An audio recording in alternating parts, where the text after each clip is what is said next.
26 नवंबर 1949 को पूरे जोश और उत्साह के साथ भारत का संविधान अपनाया गया था। कुछ प्रावधान उसी दिन लागू भी कर दिए गए थे। 26 नवंबर के दिन को अब संविधान दिवस के रूप में मनाया जाता है।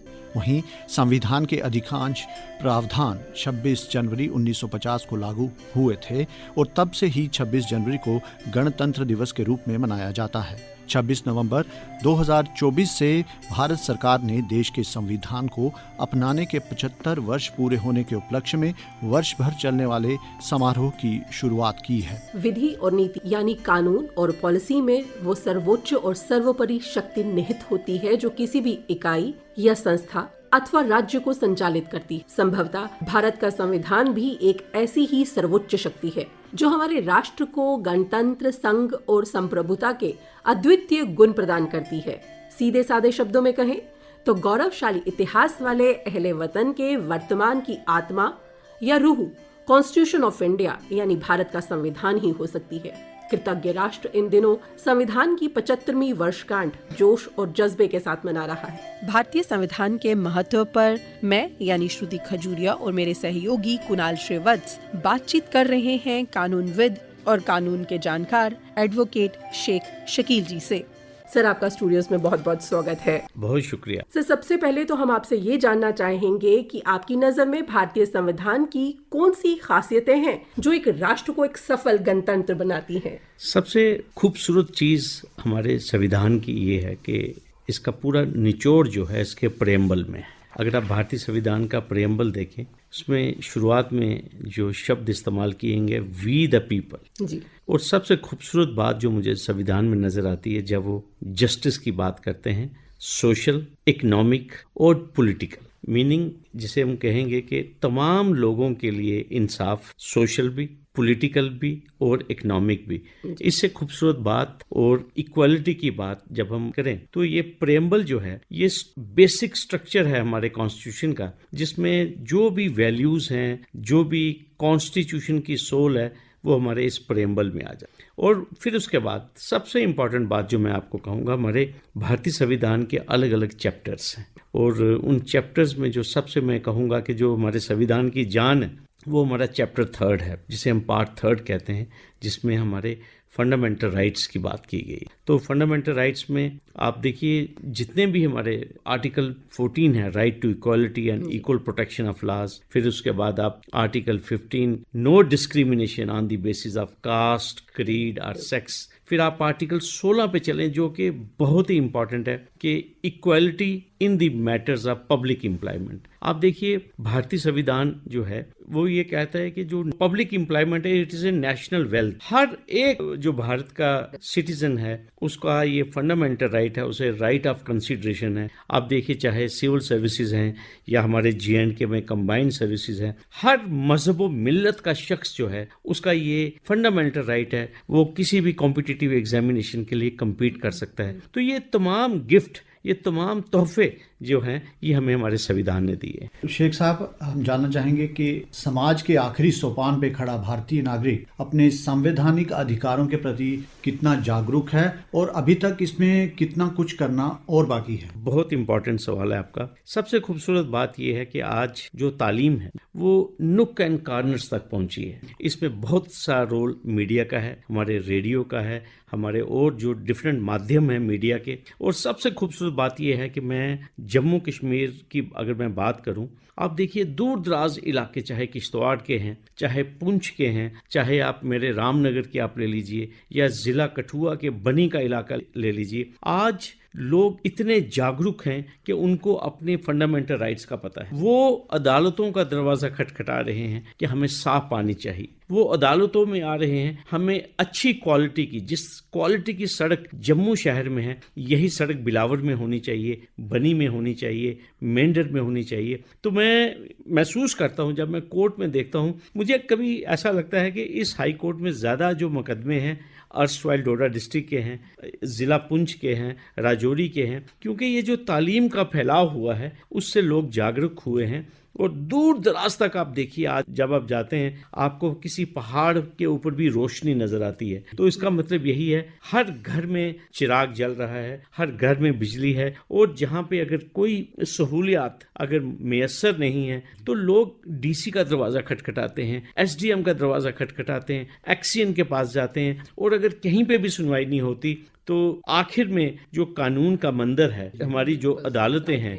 तो उसको आके वो दस्तक देते हैं अल्टीमेटली। तो ये बड़ी खुशी की बात है कि जो लोग जो हैं उन तक ये मैसेज पहुंचा है कि कोई इंसाफ का मंदिर है, और उस मंदिर में जाने के लिए संविधान ने उनको राइट्स दिए हुए हैं। तो दूर दराज के इलाकों तक मुझे कभी महसूस ये होता है कि हमारे शहर में हमारे बच्चों की मसरूफियात, हमारी मसरूफियात, शायद हमें इतना मालूम नहीं है अपने राइट्स के बारे में, लेकिन गांव में लोग रेडियो सुनते हैं, प्रोग्राम सुनते हैं, अल्टीमेटली उससे रोशनी जो है वो दूर दराज इलाकों तक पहुंचती है। और यही वजह है, आज आप देखते हैं दूर दराज जो 10+2 स्कूल हैं, बच्चे आज सोशल मीडिया पे कहते हैं कि हमें ज़ूलॉजी का लेक्चरर हमारे स्कूल में नहीं है, हमारे पास फिजिक्स का लेक्चरर नहीं है। तो दूर दराज इलाकों से हमें जब ये आवाजें सुनने को मिलती हैं तो ये डेमोक्रेटिक वैल्यूज को प्रमोट करती हैं। यही लोकतंत्र की खूबसूरती है, मैं ये कहूँगा। वैश्विक सतह पे भारत को सबसे बड़े और सशक्त लोकतंत्र के रूप में देखा जाता है, तो संविधान की भूमिका को इसमें आप कैसे आंकते हैं? देखिए, सबसे बड़ी बात ये है, भारत इस वक्त वर्ल्ड में मैं ये कहूँगा कि सबसे बड़ी डेमोक्रेसी है, और ये जो संविधान है ये टाइम के साथ इसको टेस्ट किया गया है जब, और सबसे बड़ी बात है कि इसकी जो फ्लेक्सिबिलिटी है, फ्लेक्सिबिलिटी क्या है कि आप देखिए जब भी जरूरत महसूस हुई कि कोई अमेंडमेंट इसमें होनी चाहिए तो कई बार भारतीय संविधान को अमेंड किया गया है जरूरत के मुताबिक भी। और आज कई मुल्कों ने जो है वो भारत को जब वो देखते हैं, भारत के संविधान को देखते हैं, और सबसे खूबसूरत बात आप ये देखिए कि हमारे कंट्री में जितने भी प्रेस्टिजियस, चाहे वो कॉन्स्टिट्यूशनल ऑफिस हैं, स्टैट्यूटरी ऑफिसेज हैं, वहां पे आप देखेंगे आपको हर रंग का फूल नजर आएगा। ये सबसे बड़ी खूबसूरती है इस देश की। ये जो डाइवर्सिटी भी है, आप देखिए हमारी जो प्रेसिडेंट ऑफ इंडिया है, आप देखिए वो ट्राइबल लेडी है, आप देखिए वो कहां से आती है, प्रधानमंत्री कहां से आते हैं, आप देखिए जम्मू कश्मीर की नुमाइंदगी कहां से हो रही है। ये एक बहुत बड़ी खूबसूरती है कि इतना बड़ा देश, और फिर वो जाकर वो पार्लियामेंट में 530 या 529 फूल खिलते हैं, और वो अल्टीमेटली वो भारत की रूह को रिप्रेजेंट करते हैं, और उनको जोड़ने वाला है संविधान। उनको जोड़ने वाला जो है वो संविधान है। यही सबसे बड़ी खूबसूरती है इस देश की। शेख साहब, भारत की जो विविधता में एकता के विलक्षण को संविधान किस प्रकार से सुरक्षित रख पाता है? सबसे बड़ी बात यह है, मैंने आपको पहले कहा, जो चीज हम सबको जोड़ती है, जिस तरह मैंने आपको पहले बोला कि आर्टिकल 16 कहता है कि equality in the matters of public employment, कोई डिस्क्रिमिनेशन नहीं है। जो चीज हमें जोड़ती है वो यही जो नॉन डिस्क्रिमिनेटरी रोल है हमारे कॉन्स्टिट्यूशन का। और फिर उसके बाद बात यहाँ पे होती है, जब मैं शुरू में आपको बताया प्रेम्बल में, जस्टिस जो है इकोनॉमिक भी देना है, सोशल भी देना है, और पॉलिटिकल भी देना है। आप देखिए, आपको हर एक पद के लिए ऐसा नहीं है कि ये है कि वो कोई रिस्ट्रिक्टिव है कि वो इस मजहब का आदमी अप्लाई कर सकता है, सबके लिए खुला है। ये खजाना जो है ये सबके लिए खुला है। ये चीज आपको नेशन के साथ कनेक्ट करती है। आप ये देख लीजिए, हमारी यूनिवर्सिटीज हैं,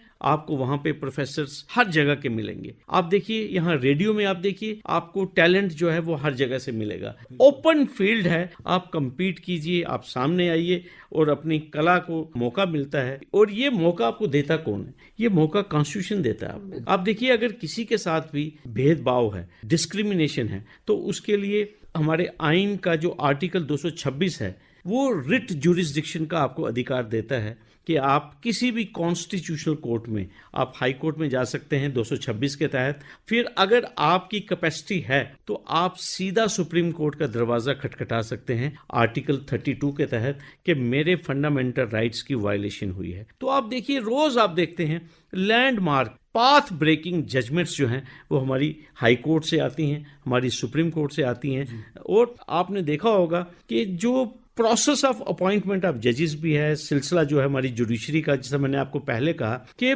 हमारे कॉन्स्टिट्यूशन ने जो इंस्टीट्यूशंस खड़े किए हैं, चाहे यूपीएससी हैं, पीएससीज हैं, और जुडिशरी की जहाँ तक बात की है, उसकी इंडिपेंडेंस की जो बात की है, ये सारी चीज़ें जो हैं अल्टीमेटली ये इस देश को एक बड़ा विशाल देश बनाती हैं, खूबसूरत देश बनाती हैं और इसको यूनाइट करते हैं। सर, आपने बात की कि अभी तक बहुत सारी अमेंडमेंट इसमें हो चुकी हैं। कितनी अमेंडमेंट हो चुकी हैं और उनके लाभ जो हैं वो कहाँ तक आपको नजर आते हैं कि पहुंचे हैं उन लोगों के लिए? देखिए, बेशुमार अमेंडमेंट हो चुकी हैं, मैं आपको बताऊंगा। और सबसे इम्पोर्टेंट जो अमेंडमेंट्स हुई हैं, अब देखिए 3 टायर सिस्टम हम कहते हैं, ये पंचायत जिसे हम कहते हैं कि ग्रास रूट तक जाना। आप देखिए अभी आई थिंक 22 में हमारे यहाँ पे या 20 में डीडीसी के चुनाव हुए। हमारे एक लेवल जो हमारा पंचायत जो हैं, हमारी ये जो नगर पालिकाएं हैं, कॉरपोरेशंस जो हैं, ये इसको हम कहते हैं कि पावर जो है ना, सरकार पावर दे रही है किसको। आप देखिए हमारे जम्मू शहर को विकेंद्रीकरण हुआ है। हाँ, बिल्कुल। आप देखिए म्यूनिसिपल कॉरपोरेशन बनती है, वहाँ पे हमारे कॉरपोरेटर्स जाते हैं, हमारे वो आगे एक मेयर को इलेक्ट करते हैं। इसी तरह आप हमारी म्यूनिसिपल कमेटीज में चले जाएं, इस तरह फिर आप पंचायत तक चले जाएं, तो आप देखिए गाँव में जब आप जाते हैं तो आपको पता चलता है यहाँ पे एक पंचायत है, तो आप देखिए कि वो बहुत सारे मामलात जो है ना अदालतों से बच जाते हैं। लोकल लेवल पे ही जो हमारी पंचायत हैं वो उसका सोल्यूशन जो है वो वहाँ पे निकलता है। तो ये सारी जो अमेंडमेंट्स हुई, जिस तरह मैंने आपको कहा कि बेहतरीन तरीके के साथ अल्टीमेटली हमारे ये संविधान ने जिस तरह से वक्त के हिसाब से जिसकी जरूरत महसूस की गई है, अमेंडमेंट्स जितनी भी हुई हैं, तो यही खूबसूरती है। मैंने आपको कहा ना कि ये फ्लेक्सिबल है, स्टैटिक नहीं है, बिल्कुल लचीलापन ही इसकी खूबसूरती इसकी फ्लेक्सिबिलिटी इसकी खूबसूरती है। जब भी जरूरत महसूस हुई इसमें अमेंडमेंट्स की गई हैं। और सबसे बड़ी बात यह है, एक हमारा कॉन्स्टिट्यूशन एक हमें डिबेट का एक राइट देता है। आप देखिए जब भी कोई संशोधन होता है तो एक डिबेट होती है पार्लियामेंट में, अल्टीमेटली उसकी डिस्कशन होने के बाद ही वोटिंग होती है। हर एक आदमी को अपने जो उसका राइट है, उसका जो ओपिनियन है, उसको मद्देनजर रखते हुए ही अल्टीमेटली इनका बात सामने आती है। शेख साहब, भारत के संघीय ढांचे को संविधान कैसे सुरक्षित रखता है? आपका बड़ा अच्छा क्वेश्चन है। देखिए सबसे इंपॉर्टेंट बात यह है कि कॉन्स्टिट्यूशन एक लिमिट फिक्स करता है। लिमिट जब मैं कहता हूं तो आप देखिए हमारे इंस्टीट्यूशंस हैं, जैसे इलेक्शन कमीशन ऑफ इंडिया है, पावर्स फंक्शंस इस इंस्टीट्यूशन के डिफाइंड है। इसी तरह जुडिशरी है, जुडिशरी का काम यह है कि जो सरकार के जो पार्लियामेंट का बनाया हुआ कानून है उसकी इंटरप्रिटेशन करना, तो जिसे हम कहते हैं सेपरेशन ऑफ पावर्स। तो ये जो सेपरेशन ऑफ पावर्स है ये डिफाइंड है। और अल्टीमेटली सरकार का जो कोई भी एक्शन है, जो एग्जीक्यूटिव का कोई भी एक्शन है, उसका जुडिशियल रिव्यू जो होता है वो हमारी कोर्ट्स में होता है। और कोर्ट्स की सबसे इंपॉर्टेंट खूबसूरती क्या है जो संविधान ने दी है, वहां दोनों पार्टीज के तर्क जो है सामने रखे जाते हैं। और आप ये देखिए खूबसूरत बात क्या है कि एक हायरार्की है जुडिशरी में भी। आप देखिए मुंसिफ से शुरू होते हैं, सब जज है, फिर डिस्ट्रिक्ट जज, फिर हाई कोर्ट है, फिर सुप्रीम कोर्ट है। एक मंथन और चिंतन जो है वो बिल्कुल शुरू से लेकर आखिर तक होता है। यही एक खूबसूरती है। इसी तरह से कि जब हमारी पावर्स, जब हमारे फंक्शंस पूरे डिफाइंड है, तो यही एक प्रोटेक्शन देते हैं। और ये प्रोटेक्शन अल्टीमेटली संविधान से आता। हमारा संविधान आम नागरिक को सशक्त और राजनीति में भागीदार बनाने के लिए कितना सफल हुआ है? देखिए सबसे बड़ी सफलता ये है कि आप देखिए कि जिस तरह मैंने जिक्र किया अपनी प्रेसिडेंट ऑफ इंडिया का, आप देखिए कितनी खूबसूरती है कि वो कहाँ से आती हैं। और सबसे बड़ी बात ये है कि कॉन्स्टिट्यूशन जो है ये प्रोवाइड करता है कि हमें स्पेस देनी है तमाम वर्ग के लोगों को, तमाम शेड के लोगों को। आप देखिए वीक, अंडर प्रिविलेज्ड, दलित, माइनॉरिटीज की बात की जाती है, हर लोगों को। अब तो पर्टिकुलरली अब तो पार्लियामेंट में बात की जा रही है, शायद 33% रिजर्वेशन की बात चल रही है, विमेन। और अब देख लीजिए इकोनॉमिक ग्राउंड्स के ऊपर अब रिजर्वेशन की बात की जा रही है। और सुप्रीम कोर्ट ने भी कहा कि इकोनॉमिक क्राइटेरिया के ऊपर रिजर्वेशन जो है वो वैलिड है। ये सारी चीजें जो हैं, मैं आपको कहूंगा, ये जो डिबेट है, जो टेस्ट होता है, वो अल्टीमेटली कॉन्स्टिट्यूशन को ही चेक किया जाता है कि क्या ये भारतीय आइन के आर्टिकल 14, 16 को वायलेट तो नहीं करता कहीं। तो ये अल्टीमेटली आपने देखा कि जितने भी सरकार कानून बनाती है, तो अगर उनको चुनौती दी जाती है तो अल्टीमेटली आ जाके मामला जो है वो इंसाफ के मंदिर में पहुंचता है और वहां पे संविधान के ही जो कॉन्स्टिट्यूशनल डिबेट्स हैं, जो कमेंट्रीज, जो हमारे एक्सपर्ट्स के जो पुरानी जजमेंट्स हैं, जो उनके ऊपर जो लॉ ले डाउन किया जाता है, अल्टीमेटली संविधान ही जिसे कहते हैं, अल्टीमेटली जिसे मैं कहूंगा कि बेसिक स्ट्रक्चर जो है वो यही सामने आता है कि आर्टिकल 14 क्या है, 16 की इंटरप्रिटेशन क्या है, सुप्रीम कोर्ट ने 63 का क्या व्यू था, 75 में सुप्रीम कोर्ट ने क्या कहा, अभी 2020 में क्या कहा। तो अल्टीमेटली जो भी बात होती है वो संविधान के दायरे के अंदर रह के यही से आता है। सर, मौजूदा संदर्भ में हमारे संविधान की भूमिका क्या होनी चाहिए?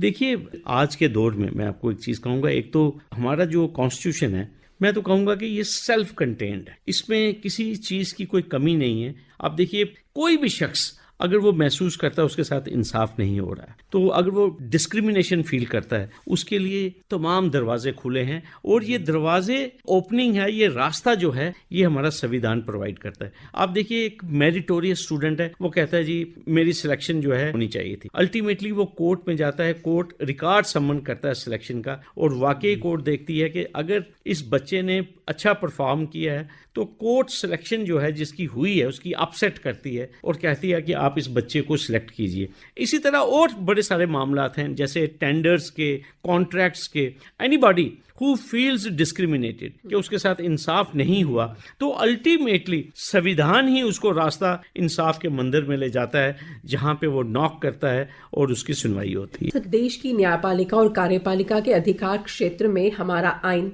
कैसे सुनिश्चित करता है? आपका बड़ा अच्छा सवाल है। देखिए, स्फीयर्स डिफरेंट हैं। मैं आपको एक चीज कहूंगा, देखिए, जो हमारी एग्जीक्यूटिव है उसका काम जो है सरकार को चलाना है, डिसीजंस लेना है, और कई बार डिसीजंस गलत भी हो जाते हैं, ठीक है। और जहां तक जुडिशरी का ताल्लुक है, जिसका मैंने आपको कहा, जुडिशरी का काम है कि जुडिशियल रिव्यू करना, कि जो सरकार ने जो फैसले लिए हैं, जो सरकार ने कोई काम किए हैं, अगर कोई उन कामों से, उन फैसलों से अगर खुश नहीं है, तो अल्टीमेटली उसकी डिबेट जो है वो अल्टीमेटली कोर्ट सुनती है। जिस तरह मैंने आपको पहले कहा, अपॉर्चुनिटी प्रोवाइड की जाती है दोनों साइड्स को। जो शख्स कहता है कि मैं ये फैसला सरकार का जो है वो ठीक नहीं है, वो संविधान के मुताबिक नहीं है, तो अल्टीमेटली आप देखिए, मामला जो है जब डिबेट होता है तो दूध का दूध, पानी का पानी सामने होता है। और सबसे खूबसूरत चीज़ क्या है, जो डेमोक्रेसी की मैं ये कहूँगा जड़ है, वो यही है, इसे हम कहते हैं कि आडी अल्टरम पार्टम, that no one should be condemned unheard. और जुडिशरी में और हमारा संविधान यही कहता है कि अगर किसी के खिलाफ आपको कोई एडवर्स डिसीजन भी लेना है तो पहले आपको उसको सुनना पड़ेगा आपको। और यही खूबसूरती है हमारे कॉन्स्टिट्यूशन की भी, और सुप्रीम कोर्ट बार बार यही चीज़ कहती है कि हमारा संविधान ये कहता है कि हमें किसी भी शख्स को जो दरवाज़ा खटखटाएगा इंसाफ के लिए, उसको सुना जाएगा, सरकार के तर्क को भी सुना जाएगा, और जो उन फैक्ट्स और सर्कमस्टांसेस से उभर कर जो बात सामने आएगी, वो फैसला जो है वो अल्टीमेटली जुडिशरी को करना है। और आपने देखा है कि जुडिशरी जो फैसला करती है उसको सरकार भी मानती है, लिटिगेंट्स भी मानते हैं, हमारे शहरी भी मानते हैं। शेख साहब, भारत के संविधान में ऐसी क्या विशेषताएं हैं जो इसको दूसरे देशों के संविधानों से अलग ही स्थान देता है? एक तो सबसे इम्पोर्टेंट बात इसमें यह है कि कोई डिस्क्रिमिनेशन नहीं है किसी के साथ इसमें। एक गरीब का बच्चा जो है वो डिप्टी कमिश्नर बन सकता है,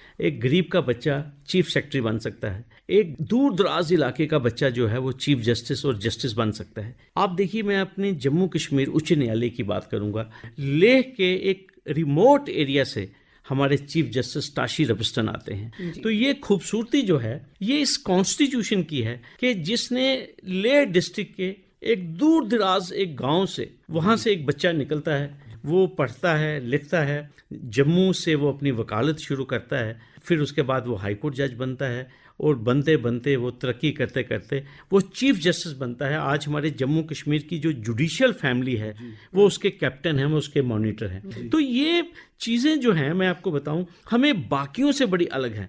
आप देखिए, आप लंदन में जाएं, अमेरिका जाएं, वहाँ बड़े बड़े लॉर्ड्स आपको मिलेंगे जिनकी बड़ी बैकग्राउंड होती है पीछे। हाँ जी, इसके दादा भी लॉर्ड थे, इसके परदादा भी लॉर्ड्स थे। लेकिन मैं आपको अभी जस्टिस ताशी रबिस्टन की मिसाल दी, फर्स्ट जनरेशन एडवोकेट, एक दूर दराज इलाके से निकलना, एक बैकवर्ड एरिया से निकलना और आके जम्मू कश्मीर की हाई कोर्ट का चीफ जस्टिस बनना, ये भारतीय संविधान ही आपको प्रोवाइड कर सकता है। भारतीय संविधान के भविष्य या उसके मुस्तकबिल को अगर हम कहें तो आप कैसे देखते हैं कि और कितना समृद्ध ये भारत देश बन सकता है अपने संविधान को लेकर?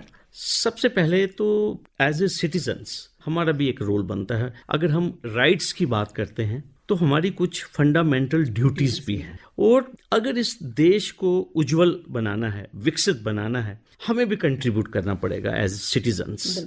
और हमें सबसे पहले फख्र होना चाहिए कि we are the biggest and largest democracy in the world. और फिर उसके बाद हम अक्सर शिकायत करते हैं कि हमें इस देश ने क्या दिया। हमें हमेशा ये सोचना चाहिए कि हमने देश को क्या दिया। और आप देखिए, खूबसूरत सड़कें हैं, पुल हैं, तालाब हैं, दरिया हैं, नेचुरल रिसोर्सेज हैं, इतनी खूबसूरत झीलें हैं, तो और क्या चाहिए आप मुझे बताइए। तो कुदरत ने बख्शी, ये कुदरत ने हमें बख्शा है, और इतना खूबसूरत देश। वही मैंने आपको कहा, आप देखिए, एक तरफ हम अभी जम्मू कश्मीर में हैं, यहाँ इतनी सर्दी है, दूसरी तरफ आप गोवा में जाइए, लोग इस टाइम समुद्र में नहा रहे हैं। तो ये देखिए ना, कितना डाइवर्सिफाइड है, डिफरेंट है, डिफरेंट कल्चर डिफरेंट है, लैंग्वेज अलग है, हमारे में इतनी ज्यादा है। और आप ये देखिए कि लंदन में बैठ के भी डोगरी के प्रोग्राम्स हो रहे हैं, अब पहाड़ी के प्रोग्राम्स हो रहे हैं। आप देखिए, पंजाबी जो है वो पूरे वर्ल्ड में छा गई है। और सबसे बड़ी बात यह है कि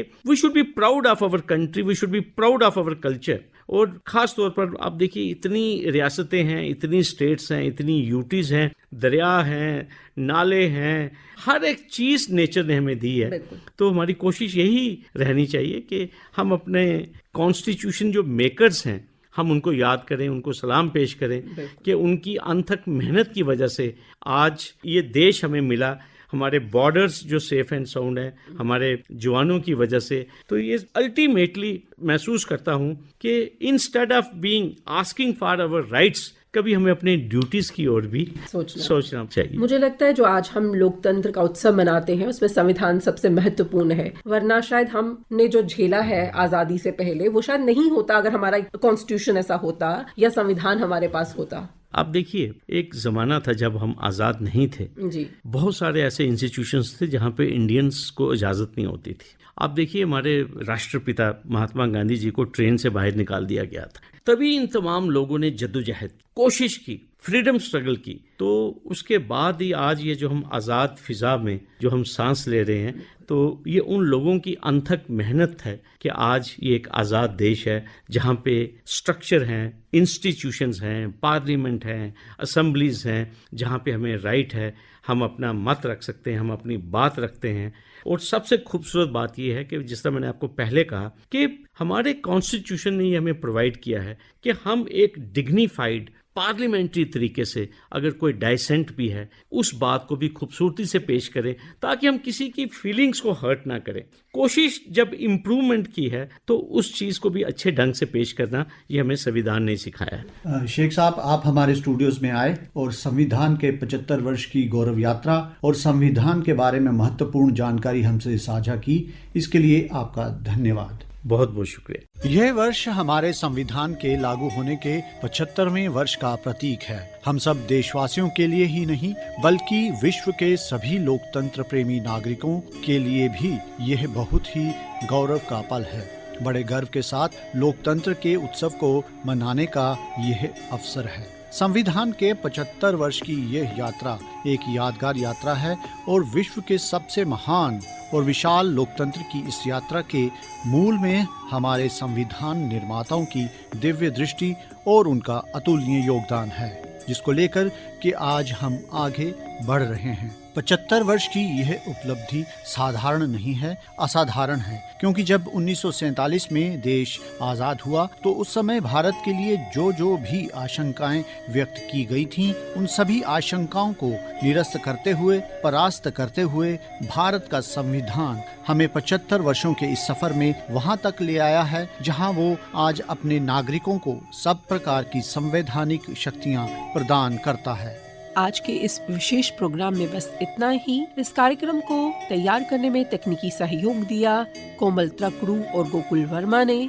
आलेख एवं वाचन स्वर कुणाल श्रीवत्स और श्रुति खजुरिया का, परिकल्पना एवं मार्गदर्शन एन गुलशन रैना और प्रस्तुति आकाशवाणी के क्षेत्रीय समाचार एकांश की।